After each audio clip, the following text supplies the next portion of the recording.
sholat itu menjadi andalan lah bahasa kita sebagai umat Islam, sebagai umat pengikut Nabi Agung Muhammad Shallallahu Alaihi Wasallam ini. Sholat merupakan pekerjaan atau amal yang dititahkan kepada umat Muhammad ini, dan dialah yang pertama kali dihisab. Awwaluma yuhasabu bihil abdu yaumal qiyamah as-sholah.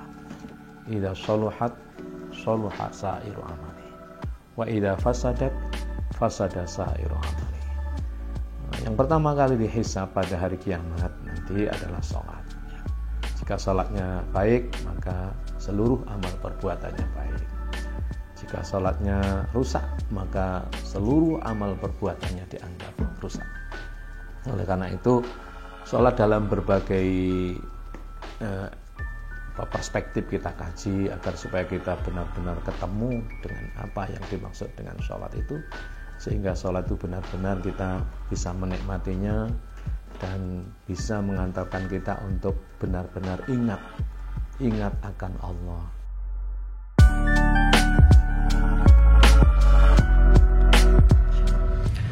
Assalamualaikum warahmatullahi wabarakatuh. Alhamdulillah, wassalatu wassalamu ala rasulillah wa ala alihi wa ashabihi wa asba'ihi wa man tabi'a hudahu ila yaumil qiyamah. Amma ba'du, para pemirsa channel YouTube Yaimim Official dimanapun berada, semoga Tuhan yang Maha Kuasa Allah Subhanahu wa Ta'ala selalu melimpahkan rahmat, taufik, hidayah, ma'unah kepada kita semuanya, menyembuhkan segala sakit kita baik zahir maupun batin, memudahkan seluruh urusan kita dunia maupun akhirat. Baik, izinkan saya kesempatan ini ingin mengulang apa yang sering saya sampaikan, yaitu tentang sholat.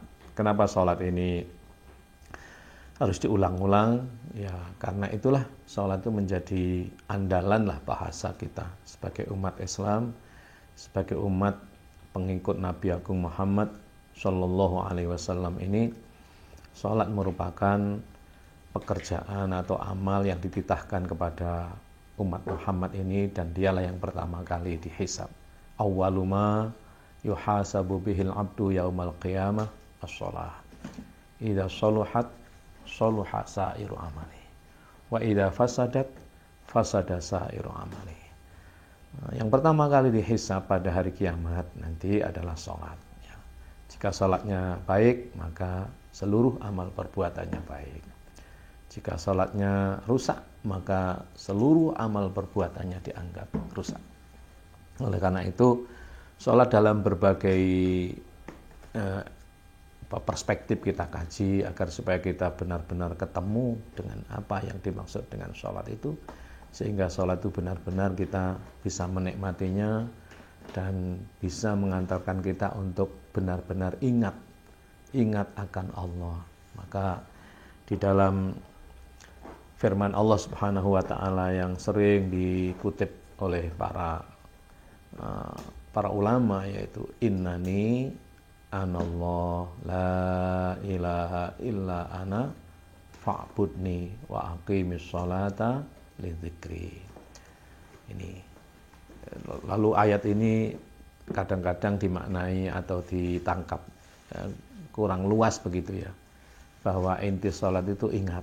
Orang kalau sudah, atau eling bahasa Jawanya, kalau orang sudah ingat ya sudah, nggak perlu sholat, karena tujuannya sholat adalah ingat.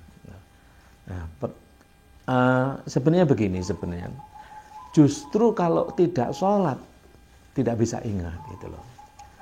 Artinya ingat Allah itu sarananya adalah sholat. Coba kita terjemahkan ya ayat ini satu persatu gitu. Innani, sesungguhnya aku. Gitu.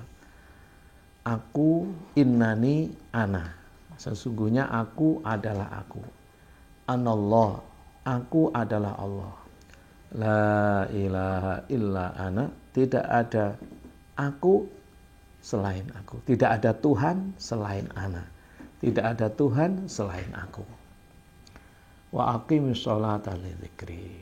Maka tegakkanlah sholat agar kamu benar-benar ingat akan aku. Lah, ada beberapa aku kan di sini.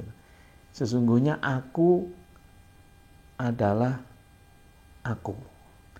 Aku adalah Allah. Ya. La ilaha illa ana. Sesungguhnya tidak ada Tuhan selain aku. Aku yang Allah ini. Fa'budni wa aqimis sholata li dzikri. Maka tundukkanlah dirimu kepada aku, ya. Nah, ini yang kepada aku yang mana ini? Yang kepada aku dirimu sendiri itu. Nanti gini, ada dirimu, sesungguhnya aku yang di sini, ya. Dirimu yang paling sejati. Terus aku adalah Allah. Bukan aku ini loh ya. Aku adalah Allah, yang dimaksud aku yang dirimu dan diriku inilah yang bisa berkomunikasi dengan Allah. Ya toh? La ilaha illa ana. Tidak ada Tuhan selain aku yang Allah itu tadi. Ya. Fa'budni caranya adalah tundukkan dirimu oleh dirimu. Ya. Tundukkan dirimu, nafsu, yaitu jasad, dirimu, fa'bud, abdikan, tundukkan kepadaku. Kepada ini bukan kepada Allah ya, jadi kepada dirimu sendiri. Berarti yang menundukkan dirimu adalah dirimu. Siapa dirimu yang sejati itu? Dialah mukmin, ada di dalam dadamu. Abdi fil qalb al mukmin. Hambaku di dalam hati bernama mukmin. Abdi fil qalbi al mukmin. Hambaku, ya toh, hambaku abdi di dalam hati bernama mukmin. Itulah yang bisa menundukkan dirimu, yang bisa menundukkan hawa nafsumu, sehingga kamu benar-benar akan bisa menegakkan sholat. Artinya fa'budni, bukan wa'budni, fa'budni.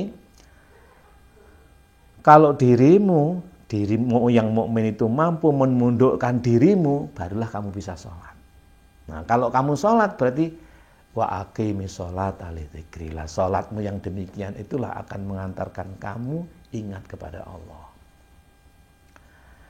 Jadi kalau dirimu ya mukmin, yang mukmin di dalam dadamu yang paling dalam, yang disebut dengan ana itu benar-benar bisa menundukkan dirimu yang nafsu jasadi ini, barulah kamu bisa sholat.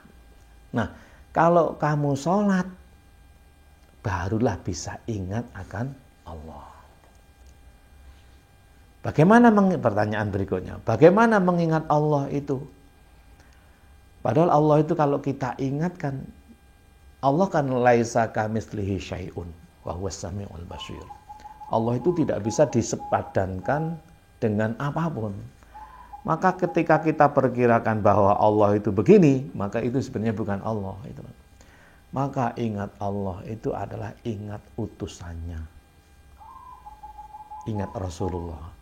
Ingat Rasulullah itu adalah ingat Nabi Muhammad sallallahu alaihi wasallam. Ingat Nabi Muhammad sallallahu alaihi wasallam itu adalah ingat dirimu yang harus kamu tundukkan agar supaya berlaku terpuji. Ya toh? Dirimu yang nafsu tadi harus ditundukkan oleh dirimu yang mukmin, ya toh? Agar bisa berlaku Muhammad, agar bisa berlaku terpuji. Nah, baik, ini terlalu bulat barangkali ya. Saya ingin mengurai yang secara syar'i aja. Ini terlalu bulat barangkali, tapi tolong nanti didengarkan pelan-pelan, maka insya Allah kita akan mendapatkan kepahaman atau pengertian. Maka harus dibedakan. Saya ingin